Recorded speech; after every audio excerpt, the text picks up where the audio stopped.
देखें, गोलीय दर्पण में प्रतिबिंब बनने के कुछ नियम हैं। प्रतिबिंब का मतलब ये होता है कि गोलीय दर्पण पर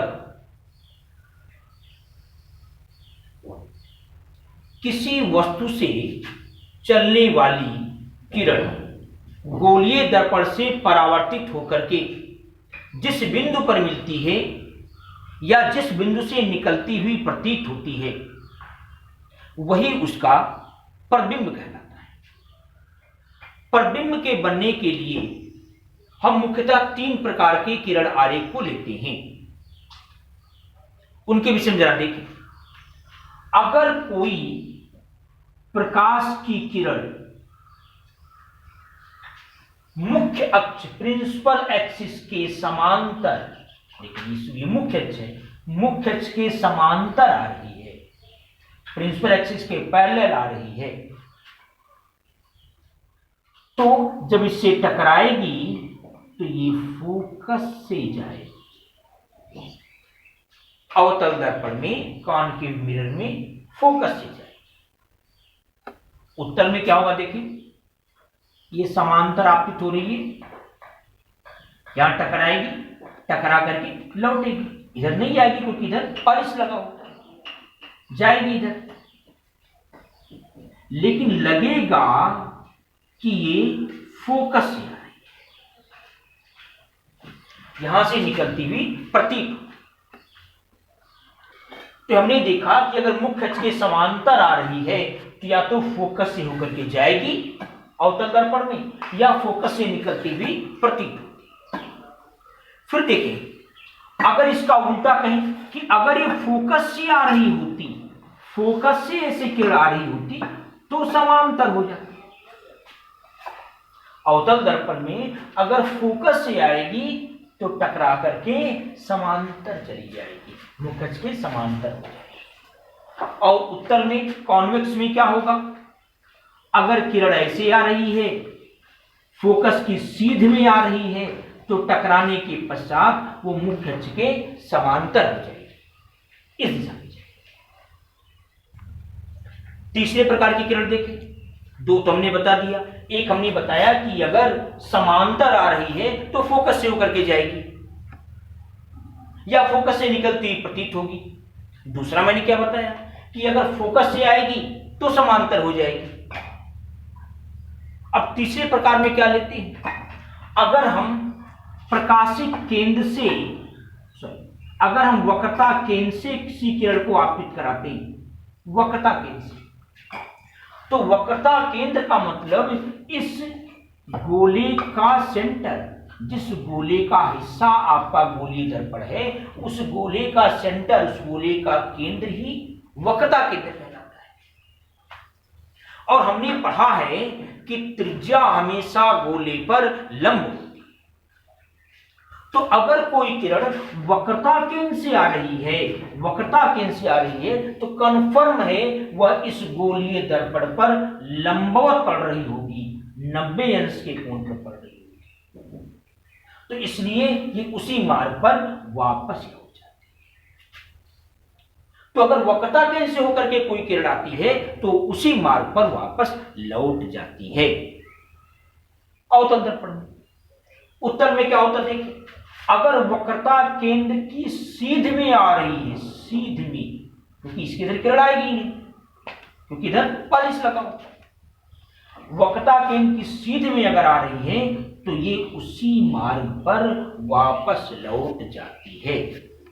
तो हम प्रतिबिंब बनाने के लिए इन 3 प्रकार के किरण आरेखों को मुख्यतः लेते हैं। अब देखते हैं अवतल दर्पण द्वारा प्रतिबिंब का बनना।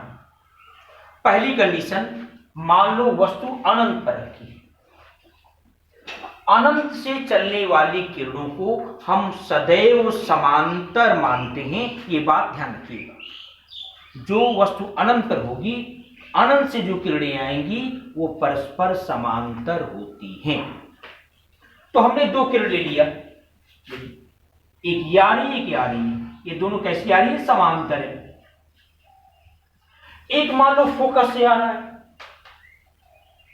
तो जो फोकस से आएगा, अभी मैंने बताया कि अगर फोकस से कोई किरण आती है तो परावर्तन के पश्चात मुख्य अक्ष की क्या हो जाएगी, समांतर। तो ऐसे आ रही है, फोकस से होकर के आ रही है, तो टकराने के पश्चात ऐसे मुख्य अक्ष के समांतर। दूसरी किरण हमने लिया, ये वक्रता केंद्र सी से आ रही है, जो वक्रता केंद्र सी से आ रही है वो उसी पर क्या होगी, लौट जाएगी। ये दोनों किरणें यहां मिल लेंगी, यहां पर, तो इमेज यहां बनेगा। कहां बनेगा भाई, फोकस पर। कैसा बन रहा है, उल्टा, वास्तविक बनेगा, यानी प्रतिबिंब कैसा होगा, वास्तविक होगा, रियल, उल्टा होगा और बहुत छोटा होगा। तो अगर अनंत पर वस्तु है तो इसका प्रतिबिंब कहां बनेगा, फोकस पर बनेगा, वास्तविक होगा, उल्टा होगा और बहुत छोटा होगा। सेकंड कंडीशन देखें, जब वस्तु अनंत और वक्रता केंद्र के बीच में, यानी वक्रता केंद्र से आगे और अनंत के बीच में कहीं भी। तो हमने एक किरण कैसा लिया, मुख्य अक्ष के समांतर। ये मुख्य अक्ष के समांतर जाएगा, टकराएगा, तो कहां से होकर के लौटेगा, फोकस से। तो ये फोकस से होकर के वापस आ रहा है। एक हमने ले लिया वक्रता केंद्र, सेंटर ऑफ कर्वेचर से, ये उससे टकराएगा, उसी पर बैक हो जाएगा, लौट जाएगा। ये दोनों यहां मिल रहे हैं, यहां पर, तो इमेज यहां बनेगा। कहां बनेगा, सी और एफ के बीच में, वक्रता केंद्र और फोकस के बीच में। कैसा बन रहा है, प्रतिबिंब उल्टा, वास्तविक। जो प्रतिबिंब उल्टा होता है वो वास्तविक होता है। जहां वास्तव में किरणें मिलती हैं वही वास्तविक प्रतिबिंब होता है, वही रियल इमेज होता है। और वास्तविक प्रतिबिंब हमेशा उल्टा होता है। तो प्रतिबिंब कैसा बनेगा, उल्टा, वास्तविक व छोटा बनेगा और दर्पण के सामने बनेगा। और कहां बनेगा, सी तथा एफ के बीच में, यानी वक्रता केंद्र व फोकस के बीच में। यहां अब देखें, अगर वस्तु को हम वक्रता केंद्र पर रखें तब क्या होगा, फिर देखिए किरण लेते हैं मुख्य अक्ष के समांतर, टकराएगा, क्योंकि समांतर आ रहा है मुख्य अक्ष के, तो कहां से ऊपर जाएगा, फोकस से, फोकस से ऊपर जाएगा। एक हमने लिया फोकस से, एक फोकस से आपतित हो रहा है, तो क्या हो जाएगा, ये मुख्य अक्ष के समांतर हो जाएगा। ऐसे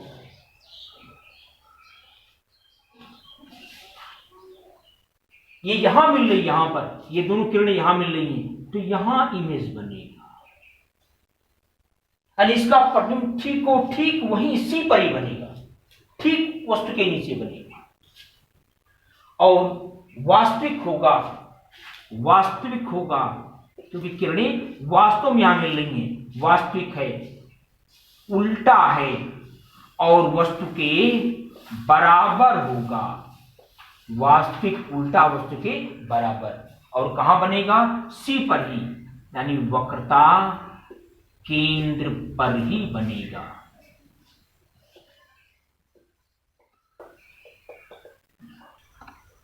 अब देखिए, अगर वस्तु सी व एफ के बीच में हो, वक्रता केंद्र और फोकस के बीच में वस्तु रखी हो, फिर हम लेंगे एक किरण लेते हैं यहां से मुख्य अक्ष के समांतर, ऐसे किरण ले लें। यह आपका मुख्य अक्ष है, प्रिंसिपल एक्सिस है, इसके समांतर किरण ले लें। ये टकराएगा, टकरा कर ये कहां जाएगा, फोकस से, तो फोकस से आ रहा है, देखिए फोकस से आ रहा है। दूसरा हमने ले लिया, एक फोकस से आपतित करा दिया, तो क्या हो जाएगा, ये समांतर हो जाएगा। ये मैंने बताया था, समांतर आएगी तो फोकस से, और फोकस से आएगी तो समांतर। ये कहां मिल रही है, यहां मिल रही है, सी के इधर, सी के इस तरफ, यानी जो प्रतिबिंब बनेगा वो सी और अनंत के बीच में बनेगा।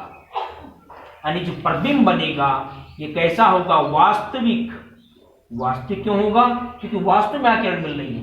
वास्तविक, उल्टा, बड़ा तथा वक्रता केंद्र व अनंत के बीच में बनेगा। प्रतिबिंब वक्रता केंद्र व अनंत के बीच। अब देखें, यदि वस्तु फोकस पर रखी हो, इसकी देखो क्या करें, एक किरण हम ऐसे आपतित करा रहे हैं, इस तरह से आपतित कराएं कि सी के सीध में हो, ये सी के सीध में ही आपतित करें, तो ये किरण जब यहां जाएगी तो टकराकर उसी पर लौट जाएगी, क्योंकि वक्रता केंद्र का मतलब है कि इस गोले का सेंटर, तो वक्रता केंद्र की सीध में जो किरण जाएगी वो इस पर लंबवत पड़ेगी, इसलिए उसी पर वापस लौट जाएगी। दूसरी किरण हम लेते हैं मुख्य अक्ष के समांतर।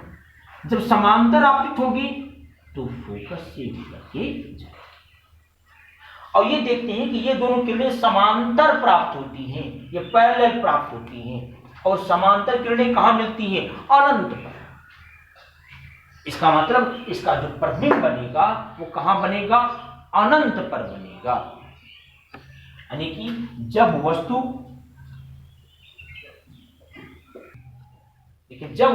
F पर रखी हो तो इसका क्या बनेगा? प्रतिबिंब वास्तविक होगा, उल्टा होगा और बहुत बड़ा होगा, बहुत बड़ा बनेगा। और कहां बनेगा? अनंत पर बनेगा। वास्तविक, उल्टा, बहुत बड़ा, और कहां बनेगा? अनंत। अब देखें, अगर वस्तु को हम फोकस और ध्रुव के अंदर रखें तब देखिए क्या होगा। एक किरण हम समांतर आपतित कराएंगे, मुख्य अक्ष के समांतर आपतित कराएंगे, तो क्या होगा? फोकस से होकर के जाएगा। एक हम सी के प्रकाशीय केंद्र की सीधाई में आपतित करा रहे हैं, ऐसे इसकी सीध में आपतित करा रहे हैं, तो इसे वापस आ जाएगा सी से होकर के। देखिए, एक हमने क्या किया कि प्रकाशीय केंद्र वक्रता केंद्र की सीध में आपतित कराया, ऐसे ऐसे, तो जब इससे टकराएगा तो उसी पर क्या होगा? लौट जाएगा, क्योंकि जब प्रकाश वक्रता केंद्र की सीध में आपतित होता है तो लंबवत आपतित होता है, लंबवत आपतित होता है, तो उसी पर वापस। अब ये दोनों किरणें आगे बढ़ाने पर कहीं नहीं मिलेंगी, क्योंकि ये किरणें फैल रही हैं, ये आगे नहीं मिलेंगी। तो इसको अगर हम पीछे बढ़ाएं, पीछे बढ़ाएं, तो यहां पर जाकर के मिल रही है। मतलब लगेगा कि यहां से किरण आ रही है, यहां से, तो ये इसका आभासी प्रतिबिंब कहलाएगा। जहां से किरणें निकलती हुई प्रतीत होती हैं वो आभासी प्रतिबिंब, ये आभासी प्रतिबिंब होगा। तो अवतल दर्पण के लिए केवल एक ही कंडीशन में आभासी प्रतिबिंब बनता है। कब बनता है? जब हम वस्तु को कहां रखते हैं? F तथा P के बीच में, तब प्रतिबिंब कैसा बनता है? आभासी बनता है, बहुत बड़ा, और दर्पण के पीछे बनता है, दर्पण के पीछे बनता है। तो जब हम वस्तु को अवतल दर्पण के सम्मुख ध्रुव व फोकस के बीच में रखते हैं तो प्रतिबिंब कहां बनता है? प्रतिबिंब जो बनता है वो दर्पण के पीछे बनता है। कैसा बनता है? आभासी बनता है, क्योंकि किरणें वास्तव में मिलती नहीं है, यहां से निकलती हुई प्रतीत होती है। यहां आभासी प्रतिबिंब बनता है, बड़ा बनता है। ये हो गया अवतल दर्पण से प्रतिबिंब का बनना। अब नेक्स्ट वीडियो में पढ़ेंगे उत्तल दर्पण से प्रतिबिंब का बनना।